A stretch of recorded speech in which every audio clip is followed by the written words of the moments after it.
And this is where the fun begins.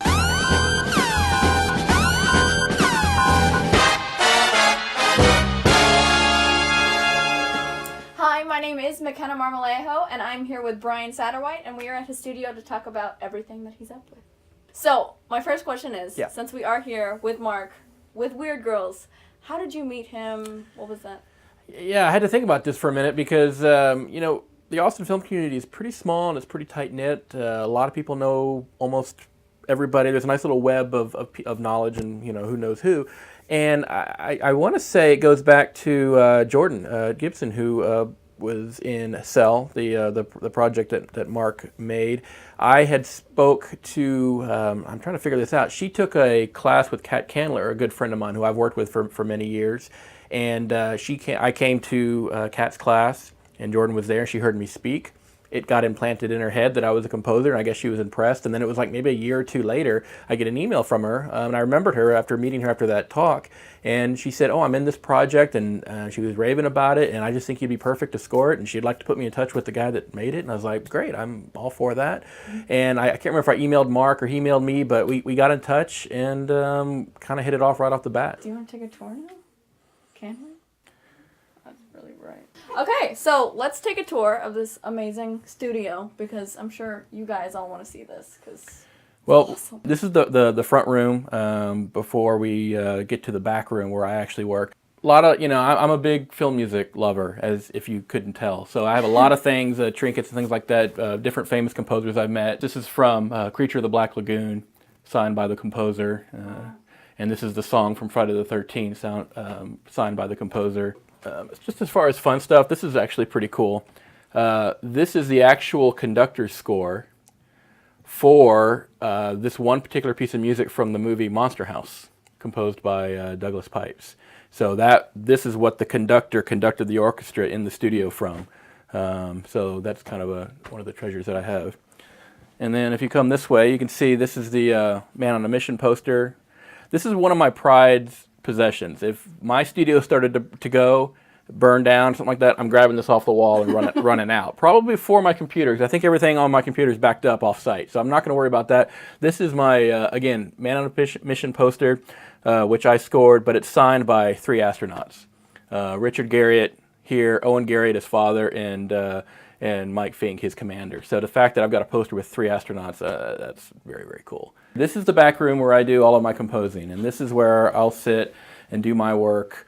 And I keep a lot of the things that just inspire me. I mean, I'm a movie lover first. I do what I do because I love film so much. I'm a movie geek. There's a lot of composers I know that try to keep a very, very high-class, professional-looking, clean. I'm not like that. I like to just throw in the stuff and the toys and the posters and just really just have it be a fun place to work. This lower shelf down here of the Star Wars figures are the originals from the late 1970s, when I grew up with, when I was a boy. And everything else has come out later, in the last 10 years, but those are my originals down there. And so almost everything in here is autographed. If it's a poster, I'm a big autograph hound. So I've got like George Lucas's signature on my Star Wars poster. I've got Kurt Russell signed my Grindhouse poster over there, and Michael Giacchino signed my Speed Racer poster. That's one of my favorite items in here. Peter Jackson, Lord of the Rings poster down there. That is awesome. So yeah, just try to surround myself with things that inspire me. Okay, so fun question: how many Star Wars figurines do you think you have, or have you lost count? I don't know. It might be. It's not that many compared to some people. Several dozen, I would think. Maybe even as much as 100. Can we go look over here? Sure. So this is kind of interesting because this is actually the post-production team, mostly the sound people. So you have like George Lucas here, but then you have Ben Burtt here, who did all the sound for Star Wars. I might have to steal some. No. Okay, 2 giant computers, a giant. Oh my goodness. So. Could I have this, please? So this is just off my iTunes, but this is kind of how I have my system set up here. I've got one main machine down here and the 2 monitors that I can go back and forth between the 2.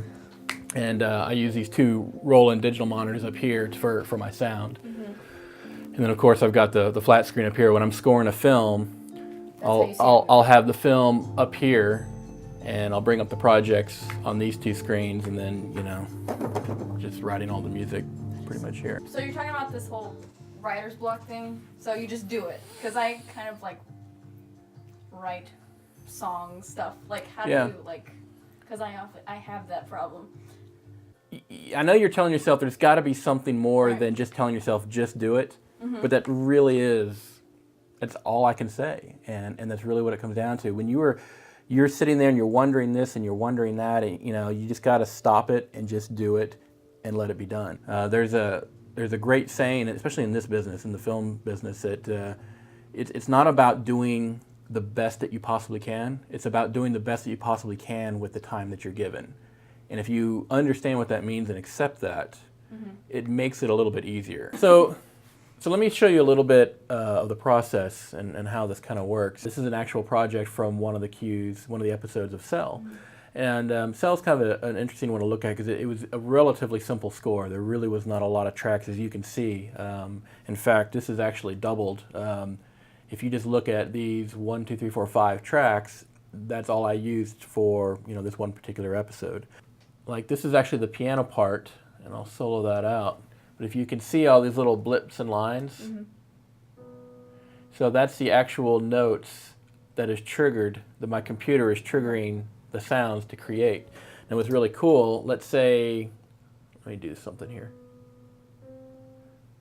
Okay, so now let me play it back. There's a wrong note in here. It's like, oh darn, I played a wrong note. All I have to do is drag the note back down and so it allows you, any one of these dots is a note, and I can change it. I can change the note, I can change the length, I can change the rhythm. I can pretty much do anything that I need to do. That is so cool. Okay, so I kind of write songs and play the piano-ish. So, like, I've heard people can record in a closet with all, like, the soundproof stuff. Like, how does that, is it, like, as professional as you want it to be? Like, how does that work? It's pretty amazing how technology has come in the last 15, 10, even 5 years. In fact, recording studios are kind of hurting these days because the technology is so advanced that people are recording in their apartments and in closets and places like that because it's not only affordable, it's accessible, it's easy to use, and the quality is so high. I mean, I know countless artists that have recorded albums, entire albums, like in their one-bedroom apartment, and it sounds fantastic.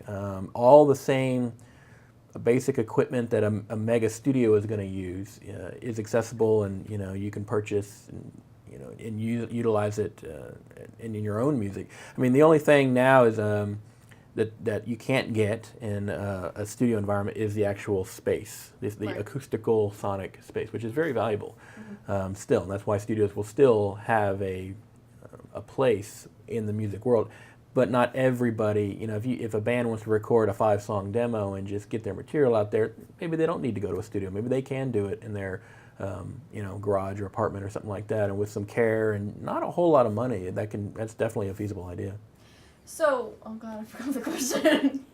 So what are your favorite scores, and who inspired you, what composers inspired you to start scoring? There are several. It definitely goes back to Star Wars. I mean, that's where it kind of all started. Back in the late 70s when I was 3 when Star Wars came out, and I remember being 4 and 5 and just really falling in love with Star Wars. At that time, there's no VHS, DVDs, things like that. You saw the film in the theater and you went home and you were just starving for anything that was Star Wars related, and that's where the toy explosion began, because that was a connection to the film. Music became a big part of that. I still have my parents' original 1977 Star Wars album, and that I used to listen to. I remember being 4 years old, laying on my stomach, listening to that over and over again, and staring at the pictures inside of the LP, because that was it. If I wanted a connection to the film, that was the closest thing I could get. The film that I credit me wanting to become a film composer is Edward Scissorhands. Yeah. When I saw that film, my love of movies and my love of music kind of intersected. And at that juncture, I was just kind of blown away by the prospect of wow, that's kind of what I want to do with my life. The thought of being the person that breathes, the life, so to speak, into the film just really appealed to me. Wait, what was my... Crap. God, short-term memory loss. Okay, so in another article you say you call yourself a filmmaker and not a musician. How does that come into play?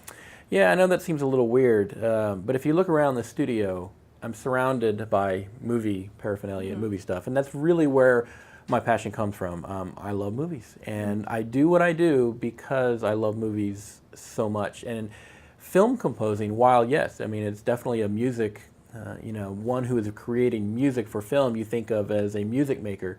But in essence, film scoring is more of a filmic endeavor, more so than a music endeavor. I mean, you have to be a good filmmaker in order to do this job. And what is the difference? I mean, it comes down to the mechanics of storytelling. And that's what film composing is all about, is knowing how to tell a story. I don't believe that any musician can score a film. Because it has to do with how good of a filmmaker, a storyteller, how well you know narrative and characters and things like that. And so that's really what it comes down to. Thanks for watching, you guys. My name is McKenna Marmolejo, and I'm here with Brian Satterwhite. And I just wanted to thank you for letting me visit the studio and learn about scoring. It's really cool. It's been my pleasure to have you here. I was glad that you could visit, and it's been a real thrill for me to be able to share some of my passion for film music with you. It's really awesome. Thanks. Make sure you subscribe up there in the little air box thing over there, and like and share this because it's all important, and make sure that you look at all the description stuff in the thingamajig below. I also have a question for you. What is your favorite film score? I think mine is Star Wars too.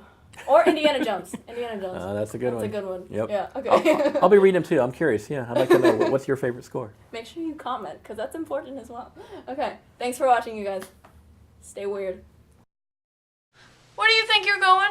There's still more to this video. There was so much awesome content that we just have an unedited version. So if you want to go see that, click here. Click it now or forever hold your peace. Just click it. I dare you. Click it, click it, click it, Go do it. Go do it. Come on, you guys. Click on the video. It's gonna be awesome. Stay weird. I'm looking into the camera, not at Mark. Woo.